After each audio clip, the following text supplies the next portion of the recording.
क्या आप जानते हैं कि 1800 की दहाई में न्यूयॉर्क में एक जादूगर रहता था जिसने अपनी ताकत से लोगों को गायब कर दिया।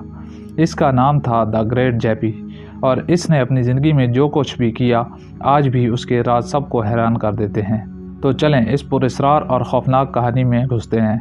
लेकिन ध्यान रहे, ये सिर्फ कहानी नहीं, ये पुरस्कार हक़ाइक़ से भी जुड़ी हुई है। द ग्रेट जेपी कोई आम जादूगर नहीं था।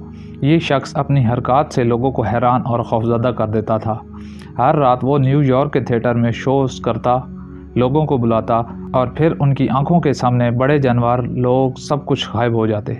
अब आप सोच रहे होंगे ये कैसे मुमकिन था। दोस्तों, इस ज़माने में लोगों को जादू पर यकीन था और जेपी ने इस एतमाद को अपनी ताकत बनाया।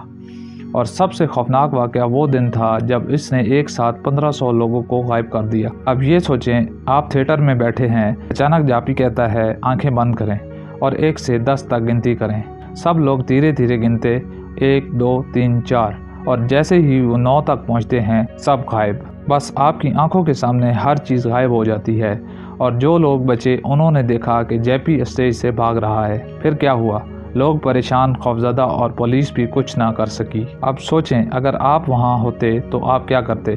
मुझे नीचे कमेंट्स में ज़रूर बताएं। साल गुजर गए मगर जेपी का कोई सुराग नहीं मिला। सब ने सोचा कि ये सिर्फ एक कहानी है, लेकिन कुछ फिल्मी टीमें और तहकीकाती ग्रुप ने इस पर तहकीकात शुरू की और एक दिन वो टीम अंटार्कटिका पहुंची। वहां बर्फानी वादी में उन्हें वो जानवर और 1500 लोगों की बाकियात मिली जो जेपी के जादू से गायब हुई थी। यानी ये लोग या उनकी बाकियात हज़ारों मील दूर बर्फ़ में कैसे पहुंची, ये राज आज भी हल नहीं हुआ और जेपी के जादू के असरात आज भी पुरअसरार हैं। दोस्तों, आज भी साइंस इस पर सवाल उठाती है, द ग्रेट जेपी वाकई ही कौन था, जादूगर या महज एक धोखाबाज? ये लोग आखिर कहाँ गए और क्या वो वाकई महफूज थे या सिर्फ बर्फ़ में महफूज हालत में थे? ये हकीकतें आज भी हमारे दिलों में सवालात छोड़ती हैं और यही वो चीज़ है जो कहानी को और भी खौफनाक और दिलचस्प बनाती है। ये कहानी ख़त्म नहीं होती। द ग्रेट जेपी का राज आज भी मौजूद है, कहीं थिएटर की गलियों में, कहीं बर्फानी वादी में और कहीं हमारी यादों में।